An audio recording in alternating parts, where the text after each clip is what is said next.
Welcome to Jetmore, Kansas. We are in the middle of Hodgeman County. It's the county seat, and we're gonna learn all about Jetmore. I'm in the Kenyon Nature Park, taking a little walk. It's obviously a sunshiny day, so let's actually head over to downtown and check out the old downtown area and learn more about the history of Jetmore. As I mentioned, Jetmore is the county seat of Hodgeman County. Originally, Jetmore was called Buckner when it was laid out in 1879. It's located near the county's geographical center and is situated along Buckner Creek, a tributary of the Pawnee River. Obviously, it got its name Buckner from the creek. After the organization of Hodgeman County in 1879, Hodgeman Center was made the first temporary county seat. It's located a few miles just to the west of Jetmore. It is now a ghost town. And the first building erected in Jetmore was the Hahn House on Main Street here. The Hahn House is now a local history museum, which we'll get a glimpse of later on here in the video. It was built in 1879 by Thompson and Elizabeth Hahn, who arrived at Hodgeman County from Iowa. In 1879, the people voted for the location of a permanent county seat. And Buckner, aka Jetmore, won with 199 votes. Marina, which is now Hanston, had 107 votes, and Hodgeman Center was third with 40 votes. The Hahns were also instrumental in the town's early growth, donating sites for the courthouse, a school, 2 churches, an academy, and a musical institute. Then in 1887, the city of Jetmore was incorporated. The first telephone system was started here in 1904. And in 1910, Jetmore was the western terminus of a division of the Atchison, Topeka, and Santa Fe Railroad. And then in 1929, a new Hodgeman County Courthouse was built here on the public square. It's interesting to look at the population figures, as it was fairly small and consistent for the first 30 years of the town's incorporation. And then while a lot of towns went down significantly around 1930, it almost doubled in population here, up to 914, and then stayed at that level pretty much till the year 2000, and then has dropped off a little bit recently and is now down to 770. And as you can see, there are some great old historical buildings here on the town square, so it's a very enjoyable place to walk. And then a nice large mural across the street from some of those historical buildings give a little history of the town.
Jetmore has some awesome old buildings and some interesting history, so definitely a cool place to come check out. I actually stayed in the one hotel in town, and so let's head over there and I'll show you what that's like if you want to stay in Jetmore. We're at the Pawnee Valley Lodge. As of right now, I'm the only one here. Let's go check out the room. Staying in room number 11.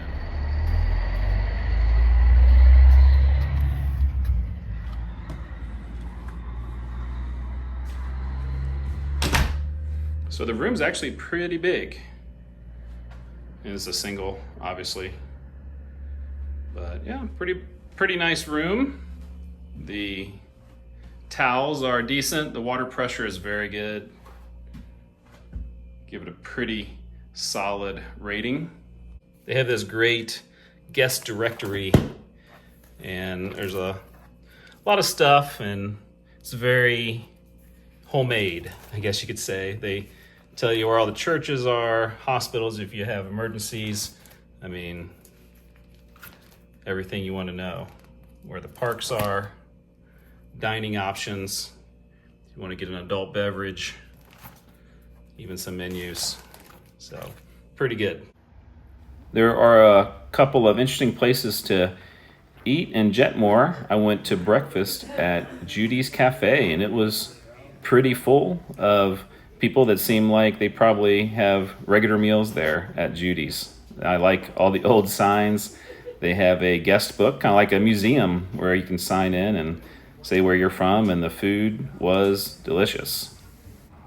Later that evening, I went to Bootlegger's Bar and Grill, and it's got two large rooms, so this one here, and then on the other side there's another place for more seating, and I can imagine this has seen some fun times through the years, and once again I had a terrific hearty meal. We're ending the video here at Sailor Field, which is the home field and track for the Hodgeman County Longhorns. And you know, when you look at the field, you think the field looks a little bit small. Maybe it's because the field is smaller. They, I'm guessing, play 8-man football here, and the field isn't as long or isn't as wide. And so that's always interesting when you think the whole county goes to one school, but still they don't have that many, you know, athletes to play regular 11-on-11 football. But it is a very, very cool town. There's a lot of history, a lot of great old buildings that are taken care of nicely, and the school is probably one of the, you know, central points of pride, and people probably come out here and watch Friday Night Lights or watch track meet or other sporting events. They have the county fair in Jetmore as well, and so lots of activities to do, and hopefully the population, you know, doesn't go down anymore, and it can hopefully go up in the future.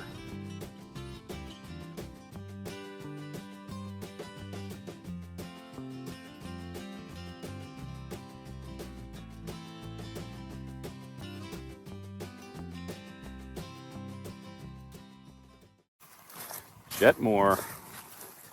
Let's see how you spin. Got a nice bunker here.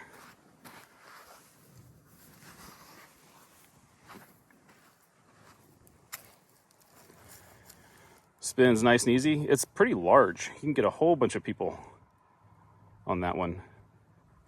1, 2, 3, 4 different colors. Very solid. I'm gonna give him that 9.5. Still going.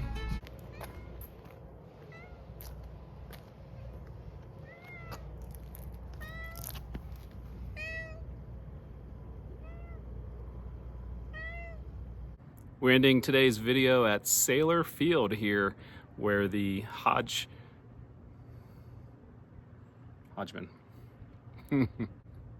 we're blah blah blah. Do you think this is like a victory bell or something? Guessing it works. Oh, yes. Very loud. I'm glad I didn't do that very hard. That's what she said. Michael. Michael, please. There he is. Please. Mwah!